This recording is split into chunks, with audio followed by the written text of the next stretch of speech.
Hi, this is Glenn Loury. This clip is taken from a conversation I recently posted at my Patreon page. The full episode will be available for free in a few days, but if you want to see it now and support the show, please go to patreon.com/Glenn Show. That's patreon.com/Glenn Show. Thanks. Here's something. Yeah. One of Columbia's recent products is our friend Coleman Hughes. And I heard today, and I'm sure you heard today, that I did. Coleman has been appointed by Forbes as, 30 under 30? 30 under 30. Yeah. Isn't that spectacular? Because he has gotten that award based not on having had a whole career yet, because he's too young, he hasn't had time. He elegantly and influentially expresses his heterodox opinions about the Black condition, and he has his own podcast, and he writes for important places, and he has accomplished all of this when he's under 25, and he's being celebrated for that as if it's a normal thing. That says something about where this thing that you and I and Camille and Coleman and Thomas Chatterton Williams and others and Chloe are trying to do, because that's just an imprimatur from what you could consider the mainstream. Something is happening that Coleman, who deserves it, would get that award. What is he doing under 30? He's Black conservating, as I once heard Al Sharpton say it. And I think that's a great thing. Well, who could argue with that? This is Coleman Hughes, recent graduate of Columbia University College, with a bachelor's degree in philosophy. I mean, literally just a couple of years ago. This young, brilliant jazz trombonist and hip-hop recording artist is also a writer, extraordinary writer, who's been everywhere. You see him everywhere commenting on race with courage and with clarity, with calm dignity, with a kind of maturity beyond his years. And yeah, we're going to pat ourselves on the back over here a little bit about Coleman. Not that we can really take any credit, but actually, maybe we just want to take a little bit of credit of helping to foster an environment in which a young man like Coleman Hughes might be able to flourish. I mean, I obviously am not responsible for his talent, but I do think you and I, John, have opened the door here at the Glenn Show and elsewhere, where we can let some air into the conversation, which is what we're trying to do on a bi-weekly basis going forward. Mm-hmm. He saw people like me and you and realized that he wasn't crazy. That was the thing that he has told me.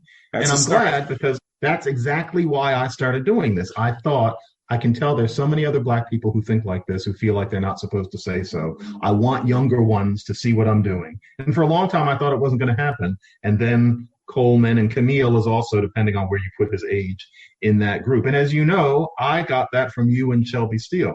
So yeah, we're not responsible. We're not his parents or something, but I think it was our job to show that you can say these things and not be insane, to not be a charlatan, to not be a huckster.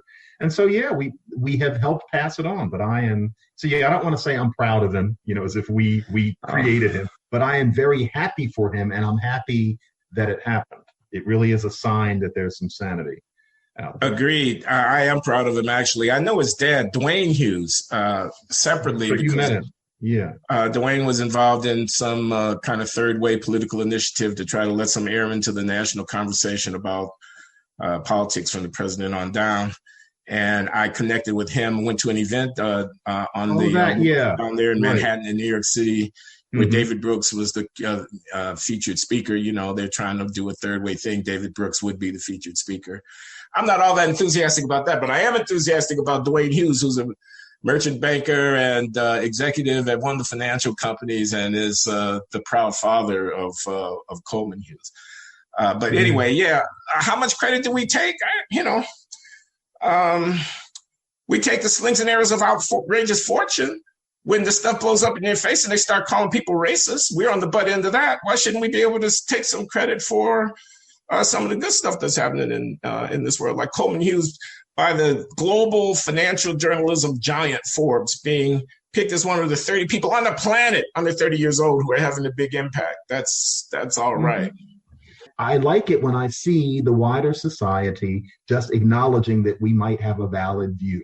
So And wait a that's what's minute, going aren't you on. changing your position? I thought you were pessimistic and weren't sure that truth would win out in the end and that wokeification would be rolled back. Now you're sounding like um, you think although the enemy has set us on our heels, we still have resources and we might yet regain our lost territory and some. But the wokeification being rolled back is exactly what this is. Think about, the way it's been since June 2020. You cannot turn on NPR without being lectured about systemic racism on every level. It's almost creative how many things they can yoke to that particular topic. And yet I do think that there's a pendulum shift back to the middle.